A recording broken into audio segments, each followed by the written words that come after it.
Well, I'm back again with the tractor. We're going to attempt to try to get a block heater installed in this thing. I went and picked one up the other day from John Deere. It's this little guy, BLV 10640, and it installs on the left side of the tractor. So I'm going to get stuff set up and see if we can't get this plug out, and I'll show you guys where it goes and all that. All right, so need to pop this side panel off on the left side of the tractor.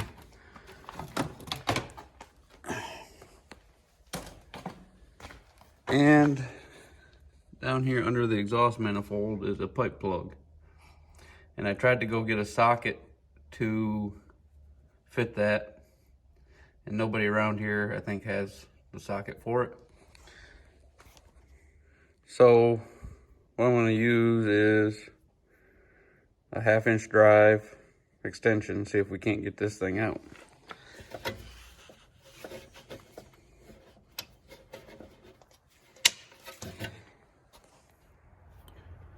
Now, before I go and drain any of the coolant out of this thing, I want to make sure I can get this thing broke loose, just in case.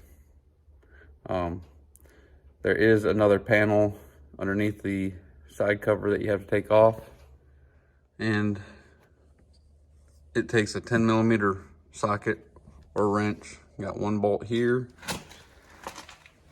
and one bolt right here, and that just gives you a little more access to be able to get a ratchet or a breaker bar in there.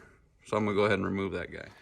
Well, now that I got that removed, now we're gonna see if we can't get this thing to break loose so that we can drain the coolant.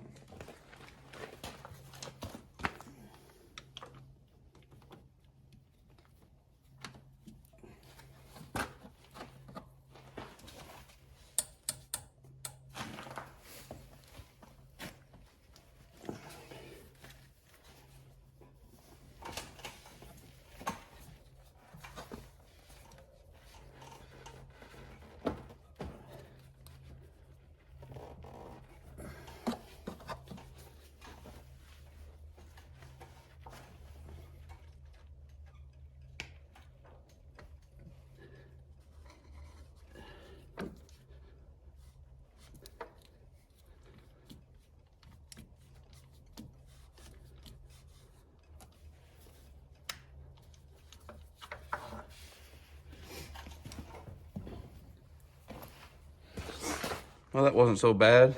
Now we'll go ahead and get stuff to drain the coolant out of it. I got a bucket all rinsed out. Now I'll see if I can somehow get this inside here. Guess I'm gonna have to start it up, lift up the loader. So down here on the left side of the tractor, right there, well, you can see that. Right there is the drain for the radiator. So I'm gonna lift the loader up and get the bucket under there, and we'll start draining that coolant.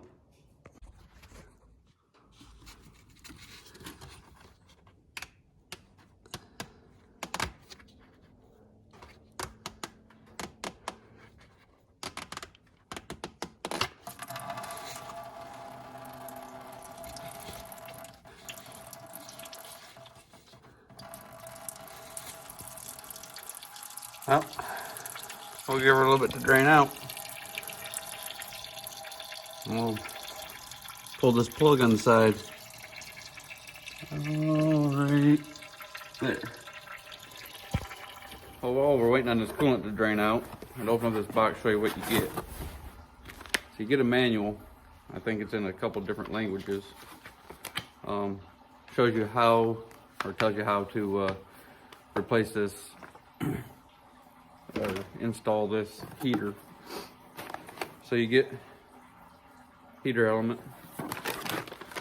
and you get the plug with the little stickers.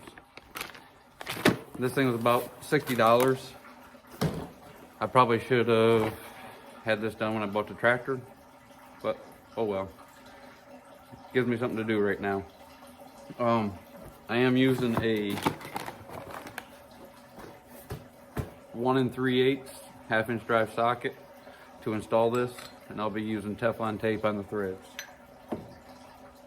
So finally, got all the coolant drained out of it, and I moved the bucket under the engine.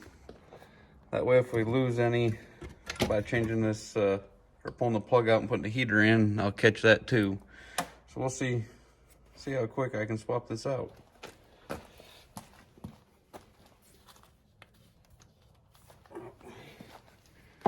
Guess I gotta loosen it up a little bit more.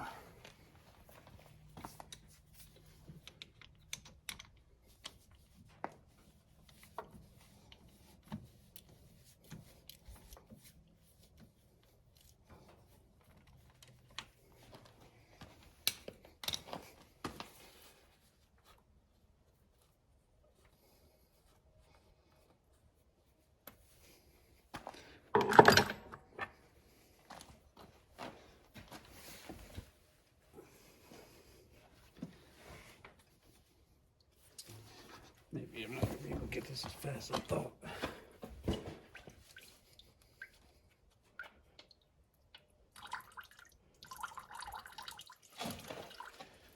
I guess we'll just have to let it drain out.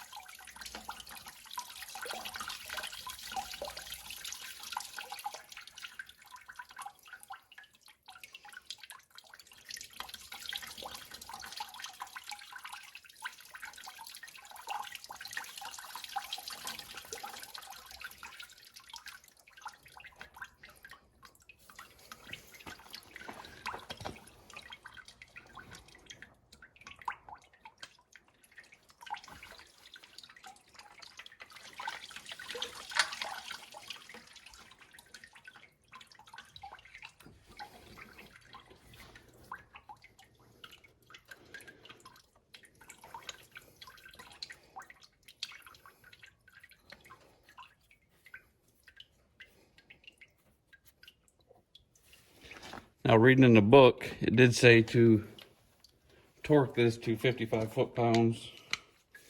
I do not have a torque wrench with me, so we're just going to tighten it up.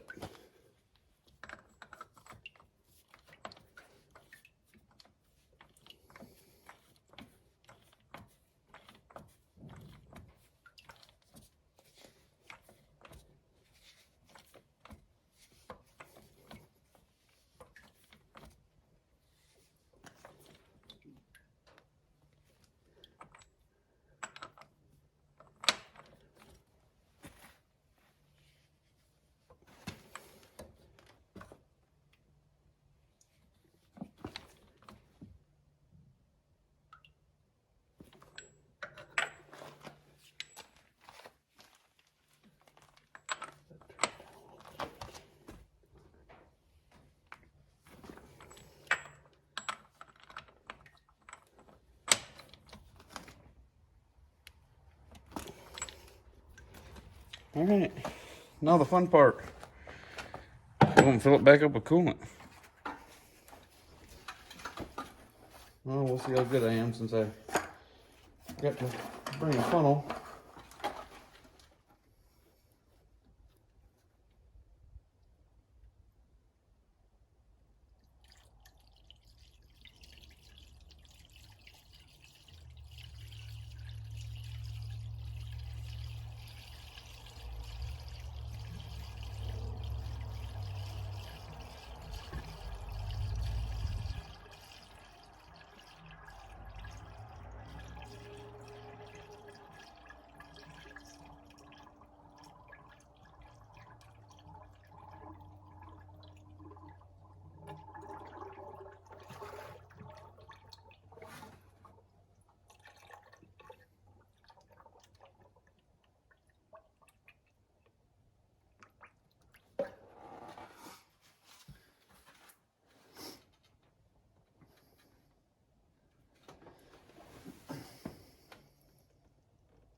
Well, that was all the coolant back in there.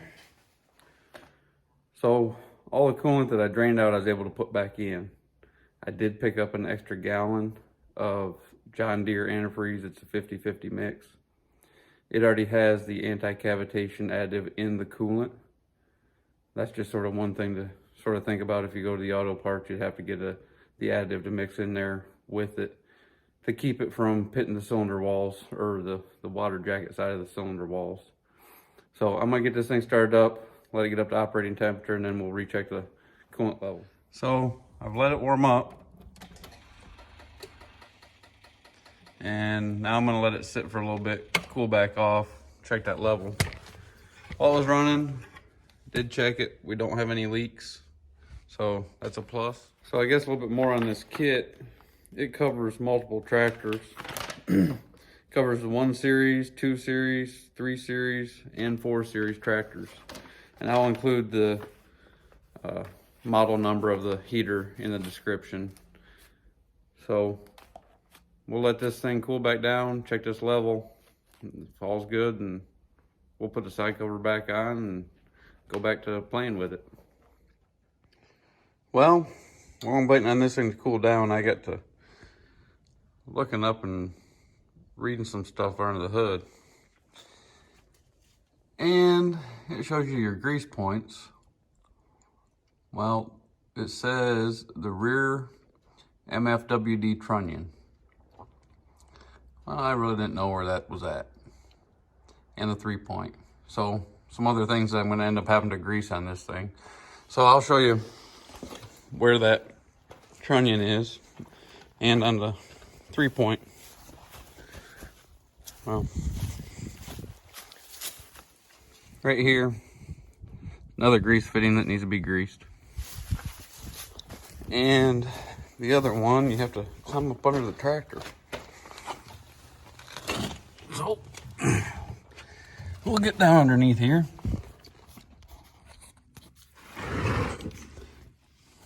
And right there's that fitting. Right on the right side of the drive shaft going to the front axle. So I'm gonna end up having to hit those things with some grease. But just something else I thought I'd show you guys. Since I'm impatient, I'm gonna go ahead and run this thing. I think that everything's gonna be okay. All the coolant that I drained out of it, I was able to put back in the radiator, and whatever wouldn't fit in the radiator, I put in the overflow tank. So in the description, I'll include the tools that I use to do this, along with the model number of the block heater and what kind of coolant that I picked up in case I end up spilling some. And we're gonna run this guy, see what happens. All right, you guys take it easy. If you end up liking this stuff, go ahead and hit that subscribe button and notification bell. That way, whenever I do put out more videos, you guys will at least be informed.